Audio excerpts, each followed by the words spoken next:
재원이 저를 똑바로 쳐다보면서 계속 말했습니다. 그 여자는 아버지 인생을 망친 사람입니다. 25년 전에 우리 가족을 거의 파탄 낼 뻔했잖아요. 저는 가슴이 답답해지는 걸 느꼈어요.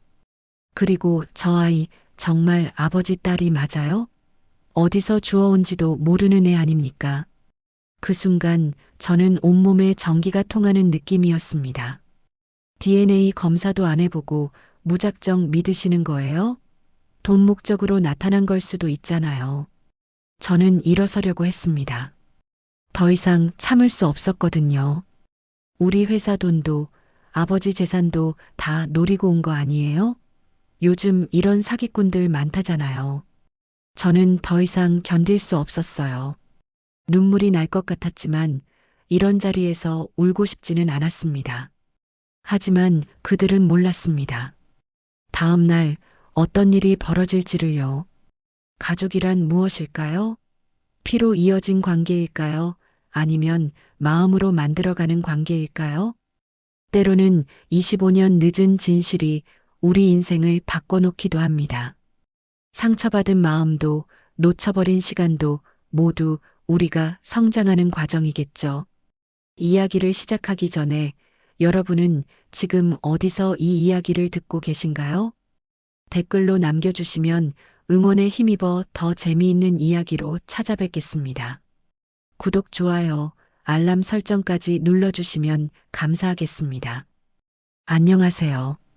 저는 정하윤입니다. 24살이고요. 수도권 외곽 작은 동네에서 편의점 야간 아르바이트를 하며 살고 있어요. 아무래도 제 이야기는 그날 밤부터 시작해야 할 것 같네요. 그러니까 모든 게 달라지기 시작한 그 비 오는 밤 말이에요. 오늘도 어김없이 밤 10시가 되자 편의점 앞에 오토바이가 한 대 서 있었습니다.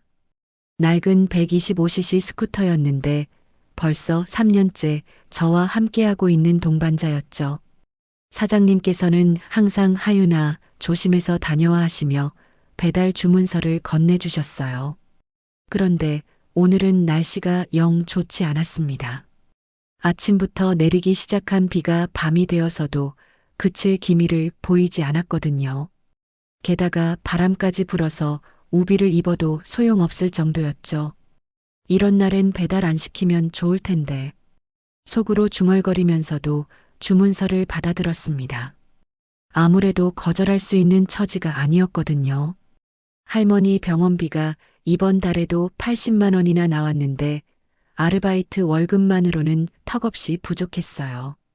할머니는 당뇨 합병증으로 주 3회씩 병원에 가셔야 했습니다. 그런데 최근에는 신장 기능까지 나빠지셔서 투석을 받으시거든요. 의료보험이 적용된다고 해도 한 달에 100만 원 가까이 들어가니까 저로서는 배달비 5천 원 하나하나가 소중할 수밖에 없었죠. 우비를 입고 헬멧을 쓴 뒤 오토바이에 시동을 걸었습니다. 엔진 소리가 평소보다 더 거칠게 느껴졌어요. 아무래도 습한 날씨 때문인 것 같았는데 그래도 다행히 시동은 잘 걸렸습니다. 배달 주소는 신도시 쪽 아파트 단지였어요. 여기서 오토바이로 20분 정도 걸리는 거리였죠. 그런데 문제는 그쪽으로 가려면 큰 교차로 몇 개를 지나야 한다는 거였습니다. 평소에도 신경 쓰이는 구간인데 이런 날씨에는 더욱 조심해야 했어요. 도시락 2개를 배달 박스에 넣고 출발했습니다. 비가 워낙 세게 내려서 앞이 잘 보이지 않았어요.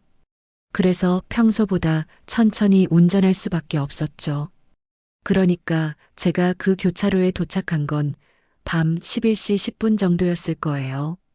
평소 같으면 신호등이 빨갛거나 파랗거나 했을 텐데 이상하게도 그날은 모든 신호등이 꺼져 있었습니다. 정전인가? 주변을 둘러보니 가로등은 켜져 있었어요. 그러니까 신호등만 고장 난 것 같았죠. 이런 경우에는 사거리를 우회전으로 돌아서 가야 하는데 그러면 배달이 더 늦어질 것 같았습니다. 그래서 저는 조심스럽게 교차로에 진입했어요. 좌우를 계속 확인하면서 천천히 직진하려고 했죠. 그런데 그때였습니다. 오른쪽에서 검은색 고급 세단 한 대가 빠른 속도로 달려오는 게 보였어요. 저는 급하게 브레이크를 밟았지만 빗길에 미끄러지면서 오토바이가 중심을 잃었습니다. 아!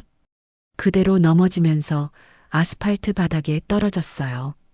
다행히 큰 부상은 없었지만 무릎과 손목이 쓰라렸죠. 오토바이는 옆으로 넘어져서 엔진이 꺼졌고요. 그 순간 세단이 저 앞에서 급정거했습니다. 차에서는 70대 정도로 보이는 남자분이 내리셨어요. 정장을 입고 계셨는데 비싼 옷이라는 게 한눈에 보였죠. 이봐, 자네. 괜찮나? 처음에는 걱정하는 목소리였어요. 그런데 제가 일어나려고 하자 갑자기 화를 내시더라고요. 아니, 신호등도 꺼진 교차로에서 이렇게 무작정 나오면 어떻게 해? 나도 깜짝 놀랐잖아. 저는 얼른 일어나서 고개를 숙였습니다. 죄송합니다. 정말 죄송해요. 그런데 그분이 제 얼굴을 제대로 보신 순간 갑자기 표정이 완전히 달라졌어요. 화가 난 얼굴에서 놀란 표정으로, 그리고 뭔가 믿을 수 없다는 듯한 얼굴로 변했죠. 그분은 한참 동안 저를 바라보시더니 떨리는 목소리로 말씀하셨습니다. 너 혹시 수진이 딸 아니니? 그 순간 저는 완전히 당황했습니다. 수진이라는 이름을 들으니 가슴이 덜컥 내려앉더라고요. 그런데 아무래도 지금은 그런 걸 생각할 때가 아니었죠. 죄송합니다. 정말 죄송해요. 저는 계속 고개를 숙이며 사과했습니다. 그러니까 어떻게든 이 상황을 빨리 정리하고 싶었거든요. 배달도 늦어지고 있었고 무엇보다 상대방이 비싼 차를 타신 분 같아서 걱정이 앞섰어요. 오토바이를 일으켜 세우려고 하는데 앞바퀴 쪽 플라스틱 커버가 조금 깨져 있었습니다. 그리고 세단 쪽도 보니까 범퍼에 작은 흠집이 생겼더라고요. 아, 이거 어떡하죠? 정말 죄송합니다. 그런데 그분은 계속 저를 빤히 바라보고만 계셨어요. 뭔가 깊은 생각에 빠진 것 같았죠. 그래서 저는 더 초조해졌습니다. 저기, 경찰 부르시겠어요? 아니면 보험회사로 연락드릴까요? 그러자 그분이 고개를 저으셨습니다. 아니야, 경찰은 부르지 말자. 저는 안도했지만 동시에 더 걱정이 되었어요. 그러니까 개인적으로 해결하자는 뜻일 텐데 수리비가 얼마나 나올지 감도 안 왔거든요. 제가 책임질게요. 수리비 꼭 드릴게요. 저는 간절한 마음으로 말씀드렸습니다. 아무래도 할부로라도 갚아야겠다고 생각했죠. 그런데 그분은 의외의 반응을 보이셨어요. 정장 안주머니에서 명함 하나를 꺼내서 저에게 건네셨습니다. 수리비는 됐고 다친 데 있으면 병원부터 가. 병원비는 내가 낼 테니. 명함을 받아보니 태양그룹 윤태호 회장이라고 적혀 있었어요. 그 순간 정말 놀랐습니다. 태양그룹이라면 이 지역에서는 꽤 큰 건설회사거든요. 아니에요, 괜찮습니다. 제가 잘못한 건데 어떻게 병원비까지 받아요. 그런데 윤 회장님은 고집스럽게 말씀하셨어요. 아니야, 꼭 병원에 가봐. 나중에 탈이 날 수도 있거든.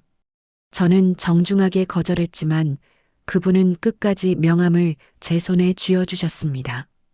그리고는 차에 타시면서 마지막으로 한 번 더 저를 바라보셨어요. 몸 조심해. 밤에 배달하는 것도 위험하니까 조심하고. 그렇게 말씀하시고는 차를 타고 가셨습니다. 저는 한참 동안 그 자리에 서서 명함을 바라봤어요. 뭔가 이상했거든요. 사고가 난 건 분명히 제 잘못인데 오히려 저를 걱정해 주시는 게 어색했죠. 배달을 마치고 집에 돌아온 건 새벽 1시가 넘어서였습니다. 할머니는 이미 주무시고 계셨어요.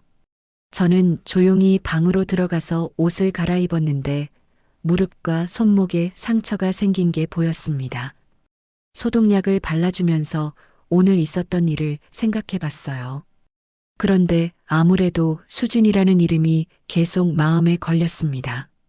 저희 어머니 이름이 정수진이거든요. 하지만 그건 그냥 우연의 일치일 거라고 생각했어요. 수진이라는 이름이 흔한 이름이니까요. 그런데 문제는 그 다음부터였습니다.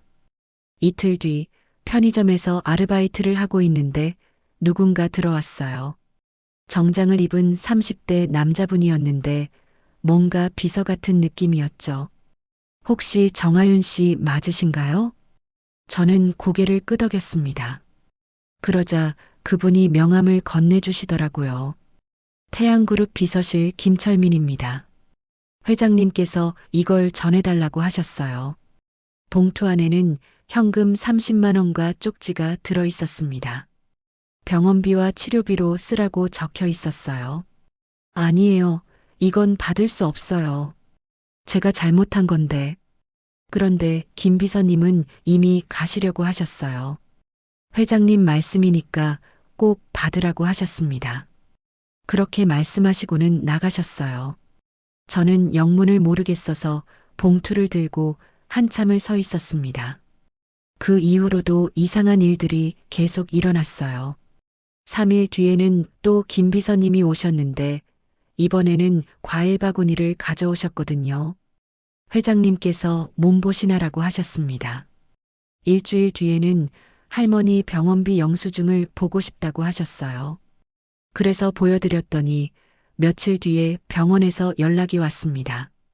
누군가 익명으로 할머니 치료비를 선불로 넣어뒀다는 거였어요. 저는 정말 당황스러웠습니다.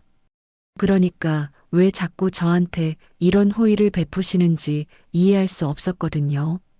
그래서 태양그룹에 전화를 걸어서 정중하게 거절 의사를 전했어요. 정말 감사하지만 이럴 필요 없어요. 제가 스스로 해결할 수 있거든요. 하지만 며칠 뒤 김 비서님이 다시 오셨습니다. 이번에는 표정이 조금 달랐어요.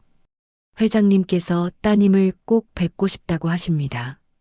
시간 되실 때 한번 오실 수 있으신가요? 그 순간 저는 불쾌함과 의문이 동시에 밀려왔습니다.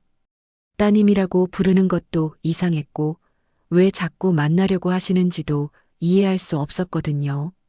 죄송하지만 그럴 필요는 없을 것 같아요. 사고도 이미 정리됐고요. 김 비서님은 난감한 표정을 지으셨어요. 회장님께서 꼭 한 번만 만나고 싶다고 하시는데요. 중요한 이야기가 있다고 하셨거든요. 저는 고개를 저었습니다. 정말 죄송해요. 바쁘기도 하고 굳이 만날 이유가 없을 것 같아서요. 그날 밤 저는 계속 생각했습니다. 도대체 윤태호 회장님이 왜 저에게 이런 관심을 보이시는 걸까요? 그리고 수진이라는 이름을 아시는 것도 우연일까요? 뭔가 이상했습니다. 단순한 교통사고로 시작된 일이 점점 이상한 방향으로 흘러가고 있었거든요. 저는 침대에 누워서 천장을 바라보며 불안한 마음을 감출 수 없었습니다. 이건 분명히 단순한 일이 아니었어요. 결국 저는 태양그룹 본사에 가기로 했습니다. 그러니까 계속 이런 식으로 피할 수는 없을 것 같았거든요. 김 비서님이 워낙 정중하게 부탁하시기도 했고 한 번 만나서 확실히 정리하는 게 낫겠다고 생각했어요. 태양그룹 본사는 생각보다 큰 건물이었습니다. 25층짜리 사무용 빌딩이었는데 1층 로비부터 고급스러운 분위기가 났어요.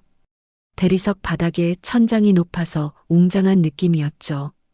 안내 데스크에서 김 비서님을 찾겠다고 하니 곧바로 엘리베이터 앞으로 안내해 주셨습니다.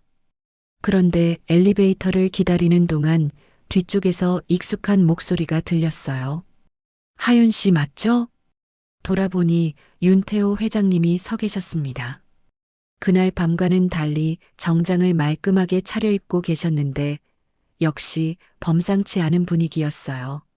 안녕하세요, 회장님. 저는 정중하게 인사를 드렸습니다. 그런데 회장님은 제 얼굴을 한참 동안 바라보시더라고요. 뭔가 복잡한 감정이 담긴 눈빛이었습니다. 일단 올라가서 이야기하자. 최고층인 25층까지 올라갔어요. 회장실은 정말 넓었습니다. 커다란 책상과 소파, 그리고 창밖으로는 도시 전체가 내려다 보였죠. 김 비서님이 차를 가져다 주시고 나가신 뒤 회장님과 저는 소파에 마주 앉았습니다. 그런데 이상하게도 회장님은 계속 저를 관찰하고 계셨어요. 많이 닮았어. 갑자기 혼잣말처럼 중얼거리셨습니다. 저는 무슨 말씀인지 몰라서 가만히 있었어요. 하윤 씨, 나이가 어떻게 되나? 24살입니다. 그럼 언제 태어났지? 2001년 3월입니다. 회장님의 표정이 미묘하게 변했어요. 뭔가 계산을 하고 계시는 것 같았죠. 부모님은 어떻게 되시나? 아버지는 제가 어렸을 때 돌아가셨고요. 어머니도 5년 전에 돌아가셨어요. 지금은 할머니와 둘이 살고 있습니다. 회장님은 고개를 끄덕이시더니 갑자기 진지한 표정으로 말씀하셨어요. 내 어머니, 정수진 기억하나? 그 순간 저는 깜짝 놀랐습니다. 어떻게 저희 어머니 이름을 아시는 걸까요? 어떻게 저희 엄마 이름을 아세요? 그럼 정말 정수진이 내 어머니구나. 회장님의 목소리가 떨리는 게 느껴졌어요. 저는 점점 이상해지는 상황에 당황스러웠습니다. 돌아가신 엄마 이름이 그거예요. 그런데 어떻게 아시는 거죠? 회장님은 한참 동안 말없이 창밖을 바라보셨습니다. 그러니까 뭔가 깊은 생각에 잠기신 것 같았어요. 저는 기다릴 수밖에 없었죠. 25년 전 이야기야. 회장님이 천천히 입을 여셨습니다. 그때 난 이제 막 사업을 시작한 젊은 사업가였어. 결혼한 지 얼마 안 됐을 때였지. 저는 조용히 듣고 있었어요. 아무래도 중요한 이야기인 것 같았거든요. 그런데 그때 우리 회사에 정수진이라는 직원이 있었어. 23살의 예쁜 여자였지. 총무부에서 일했는데 정말 성실하고 착한 사람이었어. 회장님의 목소리가 점점 작아졌습니다. 나는 그때 젊었고 어리석었어. 결혼 생활이 순탄하지 않다는 핑계로 그 여자에게 빠져들었지. 저는 가슴이 두근거리기 시작했어요. 뭔가 예상하지 못한 이야기가 나올 것 같았거든요. 1년 정도 그런 관계가 지속됐어. 그런데 어느 날 정수진이 임신했다고 하더라고. 그 순간 저는 온몸이 얼어붙는 느낌이었습니다. 나는 그때 겁이 났어. 아내한테 들킬까봐, 사업에 방해가 될까봐. 그래서 정수진에게 회사를 그만두라고 했지. 회장님은 고개를 숙이셨어요. 정수진은 아무 말 없이 사표를 냈어.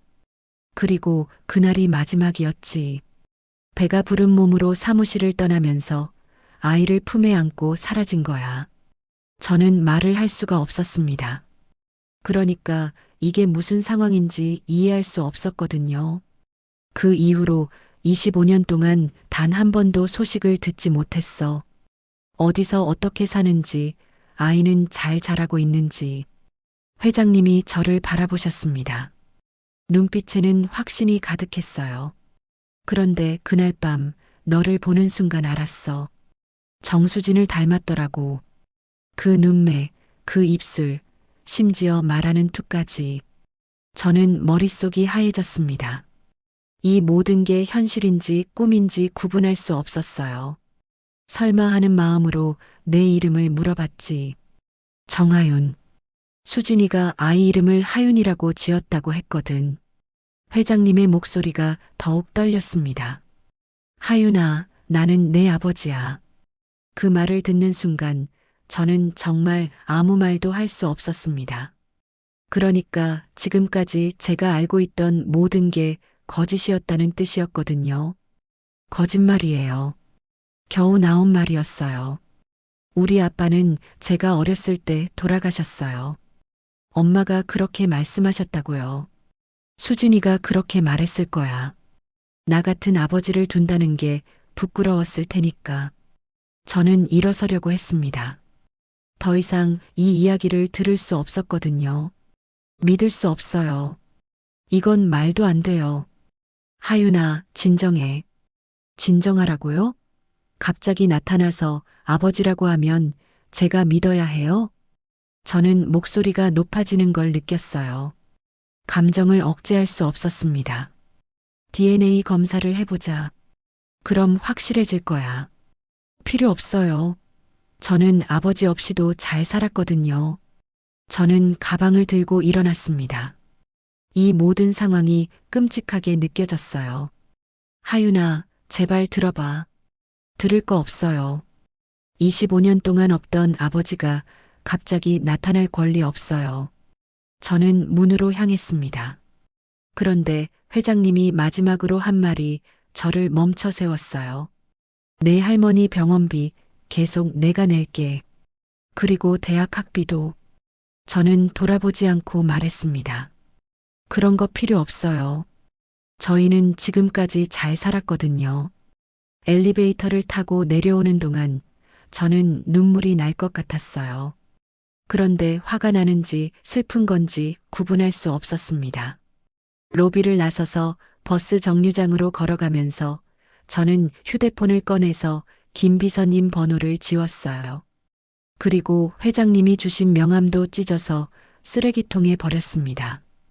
그날 밤 저는 침대에 누워서 천장을 바라봤어요. 어머니가 살아계셨다면 뭐라고 말씀하셨을까요? 정말 회장님 말이 사실일까요? 하지만 아무리 생각해도 받아들일 수 없었습니다. 25년 동안 없던 아버지를 지금 와서 인정할 수는 없었거든요. 저는 이불을 머리 위까지 끌어올리고 눈을 감았습니다. 하지만 잠은 쉽게 오지 않았어요. 그로부터 사흘이 지났을 때 김 비서님이 다시 편의점에 오셨습니다. 이번에는 표정이 많이 심각해 보였어요.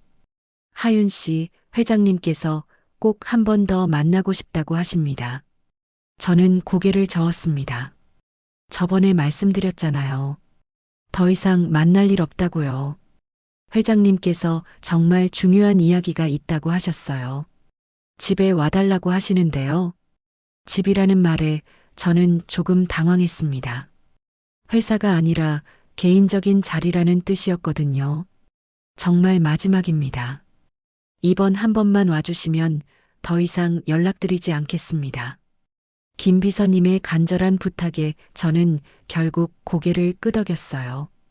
그러니까 확실하게 정리하고 끝내는 게 나을 것 같았거든요. 다음 날 저녁 김 비서님이 운전하는 차를 타고 태호 회장님 댁으로 향했습니다. 강남 쪽 고급 주택가였는데 3층짜리 단독주택이 정말 웅장했어요. 대문을 들어서니 잘 정돈된 정원이 보였습니다.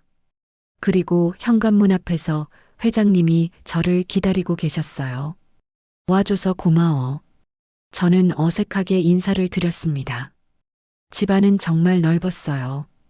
거실만 해도 저희 집 전체보다 클 정도였죠. 일단 앉아. 회장님은 저를 거실 소파로 안내하셨습니다. 그런데 그때 2층에서 발걸음 소리가 들렸어요. 누군가 계단을 내려오고 있었습니다. 아버지, 누가 왔나요?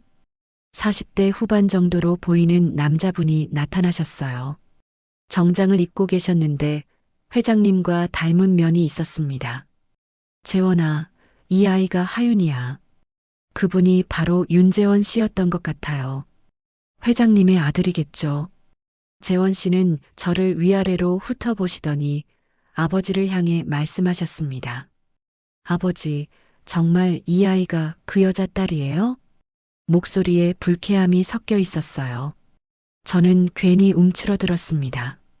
재원아, 말을 좀 조심해라. 조심해요? 아버지가 더 조심하셔야죠. 재원 씨는 저를 똑바로 쳐다보면서 계속 말했습니다. 그 여자는 아버지 인생을 망친 사람입니다. 25년 전에 우리 가족을 거의 파탄 낼 뻔했잖아요. 저는 가슴이 답답해지는 걸 느꼈어요. 그러니까 어머니에 대한 이야기인데 너무 심한 말씀이었거든요. 재원아, 그만해.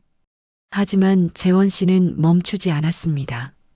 그리고 저 아이 정말 아버지 딸이 맞아요? 어디서 주워온지도 모르는 애 아닙니까? 그 순간 저는 온몸에 전기가 통하는 느낌이었습니다. 어디서 주워온 애라니 그런 말을 어떻게 할 수 있을까요? DNA 검사도 안 해보고 무작정 믿으시는 거예요? 돈 목적으로 나타난 걸 수도 있잖아요. 저는 일어서려고 했습니다. 더 이상 참을 수 없었거든요. 그 여자가 임신했다고 할 때도 정말 아버지 아이인지 확실하지 않았잖아요. 그런데 25년 뒤에 갑자기 나타나서 딸이라고 하면 그냥 믿으라고요? 재원 씨의 목소리가 점점 거세졌습니다. 우리 회사 돈도 아버지 재산도 다 노리고 온 거 아니에요? 요즘 이런 사기꾼들 많다잖아요. 저는 더 이상 견딜 수 없었어요. 눈물이 날 것 같았지만 이런 자리에서 울고 싶지는 않았습니다. 재원아, 그만하라고 했잖아. 회장님이 큰 소리로 나무라셨지만 이미 늦었어요. 저는 모든 말을 다 들었거든요. 죄송합니다. 저는 일어나서 고개를 숙였습니다. 저도 이런 상황 원하지 않았어요. 그냥 조용히 살고 싶었거든요. 하윤아, 재원이 말은 신경 쓰지 마. 하지만 저는 이미 마음을 정했어요. 더 이상 이런 상황을 지속할 수 없었습니다. 저 이제 가볼게요. 하윤아, 잠깐만. 저는 회장님의 만류를 뿌리치고 현관문으로 향했습니다. 그런데 뒤에서 재원 씨의 목소리가 또 들렸어요. 아버지, 정신 차리세요. 저런 애한테 속으면 안 되잖아요. 문을 나서는 순간 저는 정말 울고 싶었습니다. 그런데 울면 안 될 것 같았어요. 그러니까 그들 앞에서 약한 모습을 보이고 싶지 않았거든요. 집으로 돌아오는 길에 저는 계속 생각했습니다. 정말 제가 돈을 노리고 접근한 걸까요? 어머니가 정말 회장님을 속인 걸까요? 그날 밤 저는 편지를 썼습니다. 회장님께 드릴 편지였어요. 회장님께 안녕하세요. 정하윤입니다. 오늘 있었던 일로 많은 생각을 했어요. 아무래도 저희는 만나지 않는 게 좋을 것 같아요. 재원 씨 말이 맞을지도 모르거든요. 저도 제가 정말 회장님 딸인지 확신할 수 없어요. 어머니는 돌아가셨고 진실을 알 방법도 없고요. 그리고 저 그런 관계 원하지 않아요. 25년 동안 없던 아버지를 지금 와서 인정할 수도 없고 갑자기 나타나서 돈으로 모든 걸 해결하려고 하는 것도 싫어요. 저는 지금까지 제 힘으로 살아왔어요. 힘들어도 당당하게 살았거든요. 앞으로도 그렇게 살 거예요. 병원비며 치료비며 그런 거 모두 돌려드릴게요. 시간이 걸려도 꼭 갚겠어요. 더 이상 연락하지 말아주세요. 고마웠어요. 정하윤 올림. 편지를 쓰고 나니 마음이 조금 후련했습니다. 하지만 동시에 허전한 기분도 들었어요. 다음 날 김 비서님을 통해 편지를 전달했습니다. 그리고 휴대폰 번호도 바꿨어요. 더 이상 연락받고 싶지 않았거든요. 할머니께는 아무 말씀도 드리지 않았습니다. 그러니까 괜히 걱정 끼쳐드리고 싶지 않았어요. 편의점에서 아르바이트를 하면서 저는 다시 예전의 일상으로 돌아갔습니다. 하지만 뭔가 달라진 게 있었어요. 거울을 볼 때마다 제 얼굴이 낯설게 느껴졌습니다. 정말 누군가를 닮은 걸까요? 어머니 말고 다른 누군가를요. 하지만 저는 다시 일어서기로 결심했습니다. 그러니까 누가 제 아버지든 상관없어요. 저는 정하윤이고 제 힘으로 살아갈 거거든요. 거울 속 제 눈빛이 예전과 달라져 있었습니다. 더 단단해져 있었어요. 윤태호는 하윤의 편지를 받고 사흘 동안 서재에서 나오지 않았습니다. 재원이 몇 번 문을 두드렸지만 대답하지 않았어요. 서재 한편에는 커다란 책장이 있었습니다.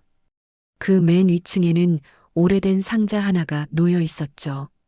25년 동안 한 번도 열어보지 않았던 상자였어요. 태호는 의자를 가져다 놓고 조심스럽게 상자를 내려놓았습니다. 먼지가 수북이 쌓여 있었어요. 손으로 먼지를 털어내니 낡은 나무 상자가 드러났죠. 뚜껑을 여는 순간 오래된 냄새가 났습니다. 그리고 맨 위에는 작은 봉투 하나가 놓여 있었어요. 봉투 안에서 사진 몇 장이 나왔습니다. 모두 흑백 사진이었는데 젊은 여자의 모습이 담겨 있었죠. 바로 정수진이었습니다. 첫 번째 사진은 회사 신입사원 연수 때 찍은 것이었어요. 23살의 수진이 밝게 웃고 있었습니다. 그때는 정말 순수하고 예뻤죠. 두 번째 사진은 둘이 함께 찍은 것이었습니다. 회사 워크숍에서 몰래 찍었던 사진이었어요. 수진이 태호의 어깨에 기대고 있었죠. 태호는 사진을 보면서 그때를 떠올렸습니다. 수진은 정말 착하고 성실한 사람이었어요. 야근을 할 때도 마지막까지 남아서 일을 도와줬죠. 처음에는 그냥 동료였습니다. 하지만 점점 가까워지면서 특별한 감정이 생겼어요. 수진도 태호를 좋아하는 것 같았죠. 그런데 문제는 태호가 이미 결혼한 상태였다는 것이었습니다. 아내와의 관계는 냉랭했지만 그렇다고 해서 불륜을 정당화할 수는 없었어요. 태호는 다음 사진을 꺼냈습니다. 이번에는 칼라 사진이었어요. 수진이 배가 부른 채로 찍은 사진이었죠. 그 사진을 보는 순간 태호는 가슴이 아팠습니다. 수진의 표정이 예전과 달랐거든요. 밝은 미소 대신 슬픈 표정이었어요. 그때 수진이 임신 사실을 말했을 때를 기억했습니다. 태호는 정말 당황했었어요. 아내한테 들킬까봐, 회사에 소문이 날까봐 겁이 났었죠. 태호 씨, 저 임신한 것 같아요. 수진이 조용히 말했을 때 태호는 아무 말도 할 수 없었습니다. 기쁘기보다는 두려움이 먼저 들었거든요. 어떻게 하죠? 수진이 불안한 표정으로 물었지만 태호는 대답하지 못했어요. 그러니까 책임을 질 용기가 없었거든요. 결국 태호는 수진에게 회사를 그만두라고 했습니다. 돈을 주겠다고 아이는 혼자서 키우라고 했죠. 수진은 아무 말 없이 고개를 끄덕였어요. 그리고 다음 날 사표를 냈습니다. 마지막 날 수진이 사무실을 떠날 때의 모습이 아직도 생생했습니다. 배가 많이 부른 상태였는데도 당당하게 걸어 나갔어요. 태호는 창문 너머로 그 모습을 지켜봤습니다. 수진은 한 번도 돌아보지 않았어요. 그 이후로 25년 동안 소식을 듣지 못했습니다. 가끔 궁금했지만 찾아볼 용기는 없었어요. 상자에서 마지막 사진을 꺼냈습니다.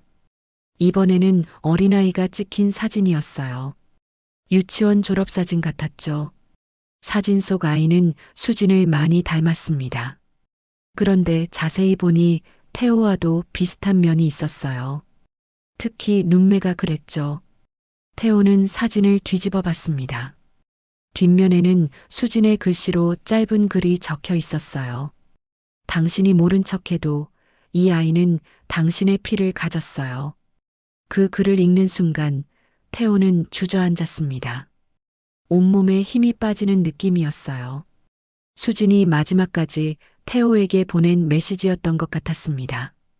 원망도 분노도 없이 담담하게 적힌 글이었죠. 태호는 사진을 가슴에 안고 울었습니다. 25년 동안 참았던 눈물이 쏟아졌어요. 정말 바보 같았습니다. 젊은 나이에 욕심과 두려움 때문에 소중한 것들을 버렸던 거예요. 수지는 혼자서 아이를 키웠을 겁니다.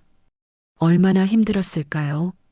아이 아버지가 있으면서도 없는 것처럼 살아야 했던 수진의 마음이 어땠을까요?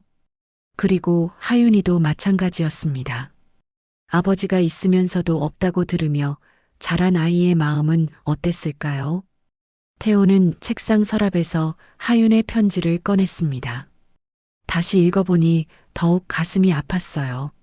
저 그런 관계 원하지 않아요. 하윤의 마지막 한 줄이 특히 아팠습니다.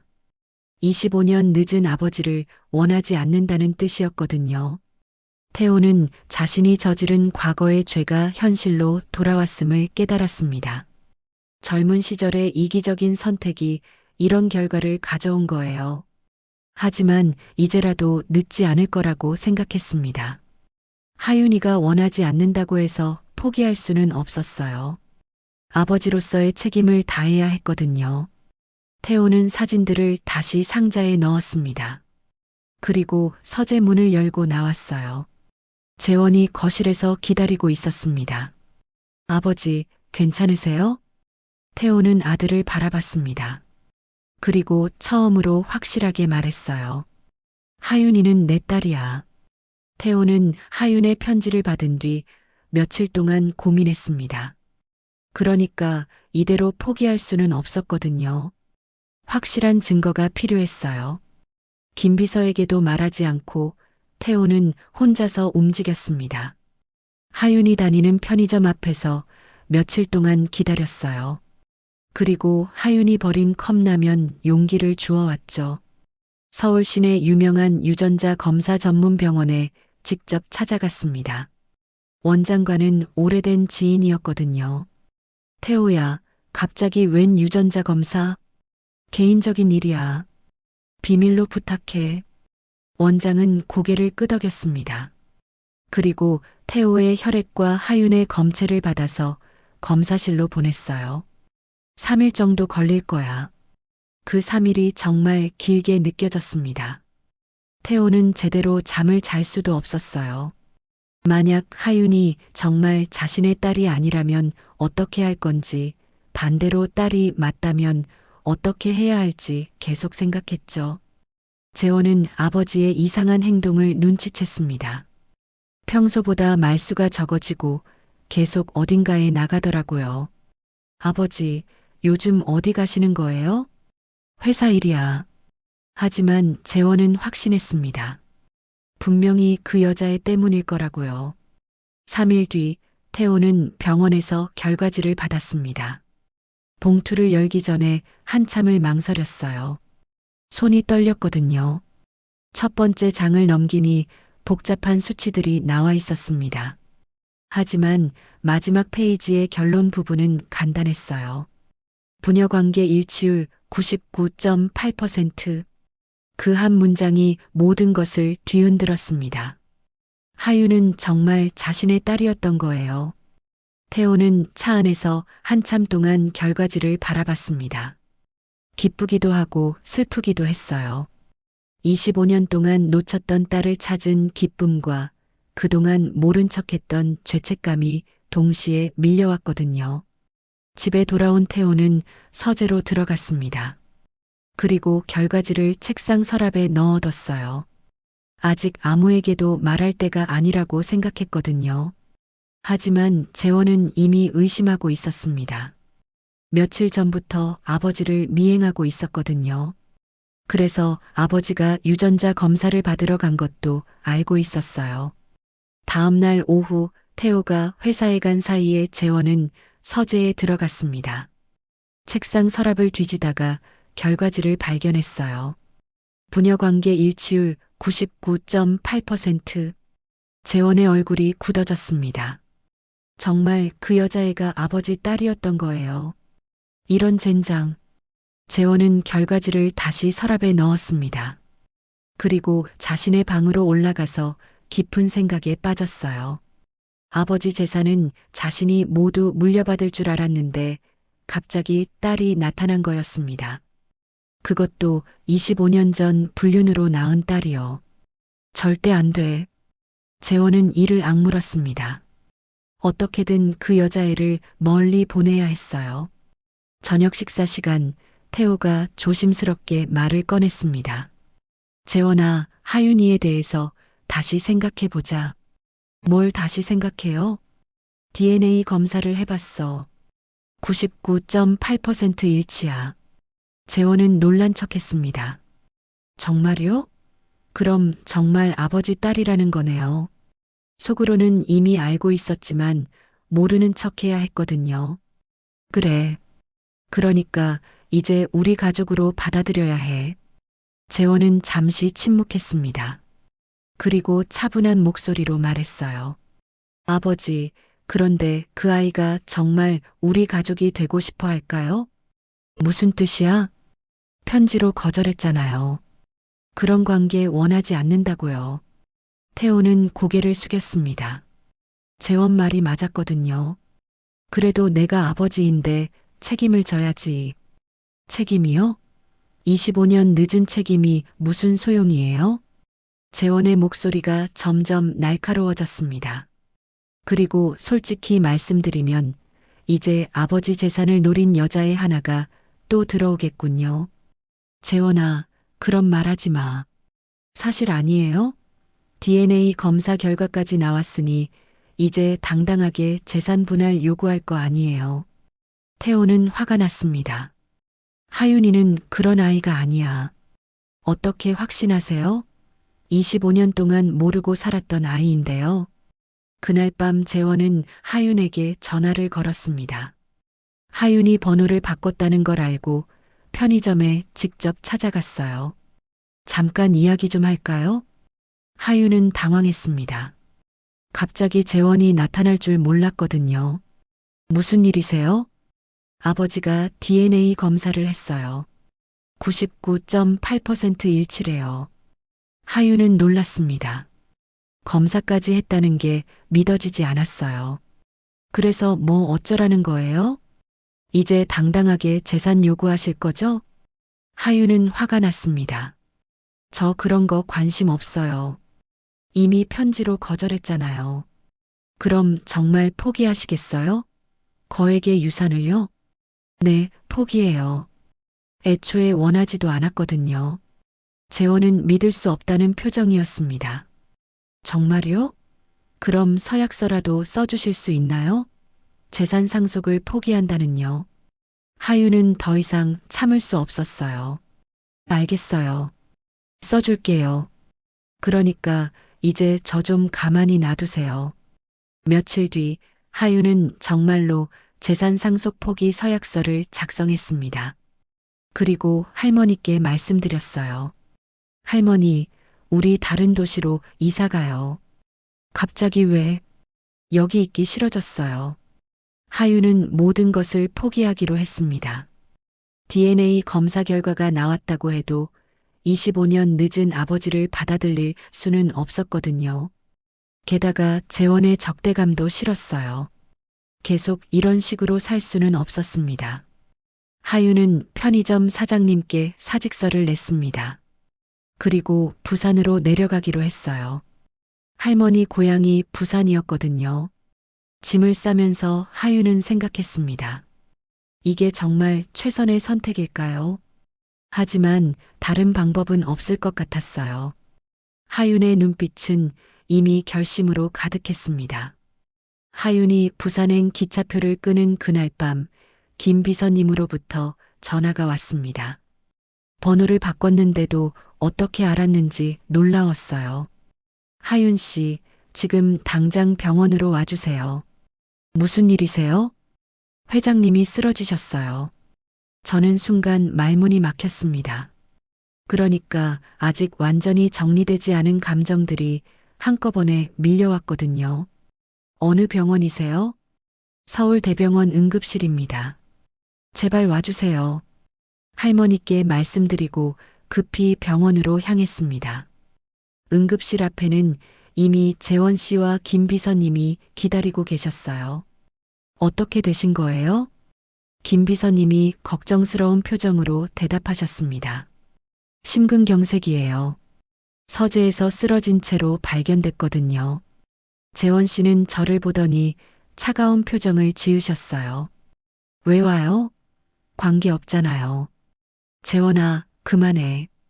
김 비서님이 말리셨지만 재원 씨는 계속 날선 말을 했습니다.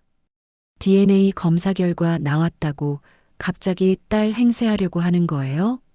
저는 고개를 저었습니다. 그런 게 아니에요. 그냥 마지막 인사만 드리려고요. 몇 시간 뒤 의사 선생님이 나오셨어요. 표정이 심각했습니다. 많이 위험합니다. 의식은 있지만 언제까지 버틸지 모르겠어요. 그리고 조금 뒤에 태호 회장님이 저를 불러달라고 하셨다는 전원이 왔습니다. 중환자실로 들어가니 각종 기계들이 연결된 회장님이 계셨어요. 얼굴이 많이 수척해져 있었습니다. 하윤아, 와줘서 고마워. 목소리가 많이 약해져 있었어요.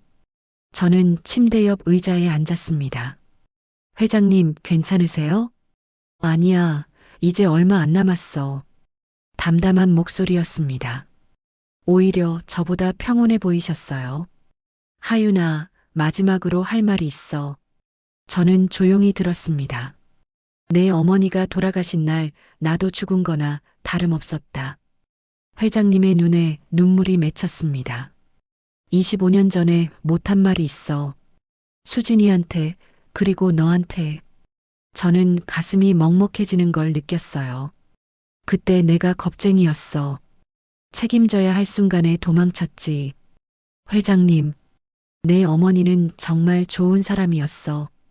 나 같은 놈 때문에 고생했는데도 끝까지 원망하지 않았지.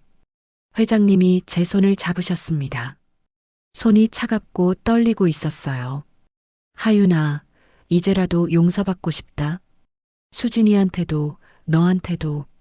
저는 눈물이 나오는 걸 느꼈습니다. 그러니까 지금까지 억눌러왔던 감정들이 터져 나오는 것 같았거든요. 회장님은 왜 이제 와서 그런 말씀을 하세요? 늦었다는 걸 알아. 하지만 그래도 말하고 싶었어. 저는 한참 동안 말을 할 수 없었습니다. 화가 나기도 하고 슬프기도 하고 복잡한 감정이었어요. 제가 어렸을 때 아빠가 있었으면 좋겠다고 생각한 적이 많았어요. 미안하다. 엄마가 아플 때도 혼자 병원비 걱정할 때도 아빠가 있으면 좋겠다고 생각했었거든요. 회장님은 고개를 숙이셨습니다. 하지만 지금 와서 아빠라고 하시면 저는 어떻게 받아들여야 해요? 받아들이지 않아도 돼. 다만 용서만 해줬으면 좋겠어. 저는 회장님의 손을 꽉 잡았습니다. 그리고 끝내 울음을 터뜨렸어요. 엄마도 이제 용서해 주실 거예요. 회장님의 얼굴에 안도의 표정이 스쳤습니다. 고마워, 하윤아. 그때 회장님이 침대 옆 서랍을 가리키셨어요. 거기 작은 상자가 있어. 가져가. 저는 서랍을 열어서 작은 나무 상자를 꺼냈습니다. 그건 내 어머니가 준 거야. 25년 동안 간직했어. 상자를 열어보니 낡은 반지 하나와 작은 쪽지가 들어 있었습니다. 쪽지에는 회장님의 글씨로 한 줄이 적혀 있었어요. 내가 못 지킨 두 사람에게. 수진이가 회사 마지막 날 준 거야. 자기가 직접 만든 반지라고 했어. 저는 반지를 꺼내서 바라봤습니다. 정말 소박한 반지였어요. 하지만 어머니의 마음이 담겨 있는 것 같았죠. 그걸 너한테 전해주고 싶었어. 회장님의 목소리가 점점 작아졌습니다. 하윤아, 내가 원한다면 내 딸로 살아도 되고, 원하지 않는다면 그냥 정하윤으로 살아도 돼. 저는 반지를 손에 쥐고 말했습니다. 저는 그냥 정하윤으로 살 거예요. 하지만 이제는 원망하지 않을게요. 그거면 충분해. 회장님이 눈을 감으셨습니다. 그리고 얼마 뒤 기계 소리가 길게 울렸어요. 의료진이 들어왔지만 이미 늦었습니다. 윤태호 회장님은 그렇게 세상을 떠나셨어요. 저는 회장님의 손을 놓지 않고 한참을 서 있었습니다.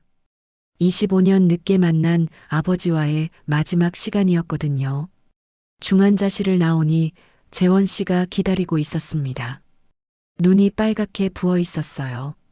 마지막에 뭐라고 하셨어요? 용서해달라고 하셨어요. 재원 씨는 고개를 끄덕였습니다. 저도 사과할게요. 그동안 너무 심했어요. 저는 고개를 저었습니다. 괜찮아요. 이해해요. 그날 밤 저는 어머니의 반지를 끼고 부산행을 포기했습니다. 그러니까 이제 마음이 정리된 것 같았거든요. 더 이상 도망치지 않기로 했어요. 정아윤으로서 당당하게 살아가기로 했습니다. 창밖으로 새벽이 밝아오고 있었습니다. 1년이 흘렀습니다. 동네 모퉁이에 있던 낡은 편의점 자리에는 이제 작고 따뜻한 카페가 들어서 있었어요. 간판에는 수진의 집이라는 글자가 정성스럽게 적혀 있었습니다. 하유는 매일 새벽 5시에 일어났습니다. 할머니께 아침 인사를 드리고 카페로 향했어요. 그러니까 출근하는 사람들을 위해 7시부터 문을 열어야 했거든요. 카페는 그리 크지 않았습니다. 테이블 5개와 작은 주방 그리고 따뜻한 조명이 전부였어요. 하지만 정말 아늑한 분위기였죠. 하윤이 직접 만드는 도시락이 이 집의 자랑이었습니다. 김치볶음밥, 제육볶음, 된장찌개까지 집에서 먹는 것처럼 정성스럽게 만들었어요. 하윤 씨, 오늘도 일찍 오셨네요. 단골 손님인 김 과장님이 들어오셨습니다. 회사원이신데 매일 아침 7시 30분에 도시락을 사가시거든요. 네, 김 과장님. 오늘은 김치볶음밥 어떠세요? 좋죠. 항상 맛있어요. 하유는 따뜻하게 데운 도시락을 포장해서 건네드렸습니다. 오늘도 따뜻하게 드세요. 항상 하는 인사였어요. 그런데 이 말에는 진심이 담겨 있었습니다. 오전 9시쯤 되면 회사원들이 모두 지나가고 카페는 조용해졌어요. 그때부터는 동네 어르신들이 하나둘 오시죠. 하윤아, 커피 한 잔 주겠니? 단골 할머니이신 박 여사님이셨습니다. 매일 오셔서 신문을 읽으시거든요. 네, 할머니. 오늘도 설탕 적게 넣어드릴게요. 고맙다, 고마워. 하유는 박 여사님께 커피를 가져다 드렸습니다. 그리고 잠시 옆에 앉아서 이야기를 나누었어요. 요즘 장사는 어떠니? 덕분에 잘 되고 있어요. 그나저나 이 가게 이름이 참 예쁘다. 수진의 집이라니. 하유는 미소를 지었습니다. 저희 엄마 이름이에요. 아, 그렇구나. 어머니가 좋아하실 거야. 점심시간이 되면 다시 바빠졌습니다. 근처 사무실에서 일하는 분들이 도시락을 사러 오시거든요. 사장님, 된장찌개 정식 하나요. 네, 조금만 기다려주세요. 하유는 밥을 퍼서 반찬을 예쁘게 담았습니다. 김치, 콩나물, 시금치 나물까지 어머니가 해주시던 반찬들이었어요. 저녁이 되면 할머니가 가게에 오셨습니다. 요즘은 몸이 많이 좋아지셨어요. 병원비 걱정을 안 해도 되니까 마음도 편하시거든요. 하윤아, 오늘 하루 어땠니? 좋았어요, 할머니. 할머니는 하윤의 손을 보셨습니다. 왼손 약지에 끼워진 낡은 반지가 보였어요. 그 반지 자주 보는구나. 네, 예뻐요. 하윤은 반지를 돌려보았습니다. 어머니가 만드신 반지였죠. 그리고 아버지가 마지막에 전해주신 반지이기도 했고요. 가게 문을 닫고 집으로 돌아가는 길, 하윤은 하늘을 올려다봤습니다. 오늘도 구름이 많이 끼어 있었어요. 비가 올 것 같았죠. 1년 전 그 비 오는 날을 떠올렸습니다. 오토바이에서 넘어지면서 만난 낯선 남자. 그 남자가 자신의 아버지였다는 충격적인 사실. 모든 게 그날부터 시작되었어요. 혼란스럽고 아픈 시간들이었죠. 하지만 지금 생각해보면 그 모든 일들이 필요했던 것 같았습니다. 어머니의 진실을 알게 되었고 아버지와도 화해할 수 있었거든요. 무엇보다 자신을 더 사랑하게 되었어요. 정아윤이라는 이름으로 당당하게 살아가는 법을 배웠습니다. 윤태호 회장님이 남겨주신 유산은 모두 거절했습니다. 대신 이 작은 카페를 차리는데 필요한 돈만 빌렸어요. 그것도 나중에 꼭 갚겠다고 약속하고요. 재원 씨는 가끔 카페에 들렀습니다. 처음엔 어색했지만 이제는 형 누나처럼 지내고 있어요. 하윤아, 아버지가 보시면 정말 좋아하실 거야. 재원 씨가 그렇게 말씀하실 때마다 하윤은 고개를 끄덕였습니다. 집에 도착하니 할머니가 저녁을 준비하고 계셨어요. 할머니, 제가 할게요. 아니야, 거의 다 했어. 식탁에 앉아서 밥을 먹으면서 하윤은 행복했습니다. 큰 부자는 아니지만 소소한 행복이 있었거든요. 하윤아, 요즘 정말 밝아진 것 같다. 그런가요? 응, 예전보다 웃음이 많아졌어. 하윤은 미소를 지었습니다. 정말 그런 것 같았어요. 그날 밤 침대에 누워서 천장을 바라보았습니다. 1년 전에는 불안하고 외로웠는데 지금은 평온했어요. 어머니의 반지를 보면서 생각했습니다. 어머니도 지금의 자신을 보시면 기뻐하실 것 같았어요. 창밖으로 빗방울이 떨어지기 시작했습니다. 하지만 이제는 비가 무섭지 않았어요. 오히려 새로운 시작을 알리는 신호 같았거든요. 하윤은 눈을 감았습니다. 내일도 새벽 5시에 일어나서 따뜻한 도시락을 만들어야 했어요. 그리고 손님들에게 인사할 거예요. 오늘도 따뜻하게 드세요. 그 말 속에는 진심이 담겨 있을 거였습니다. 따뜻한 음식과 함께 따뜻한 마음도 전해지기를 바라는 마음이요. 하늘은 여전히 흐렸지만 비가 내리는 그날처럼 그녀의 인생은 다시 흘러가기 시작했습니다. 그럼 오늘 이야기는 여기까지입니다. 영상을 시청해주신 모든 분들 고맙습니다. 구독과 좋아요 부탁드립니다. 감사합니다.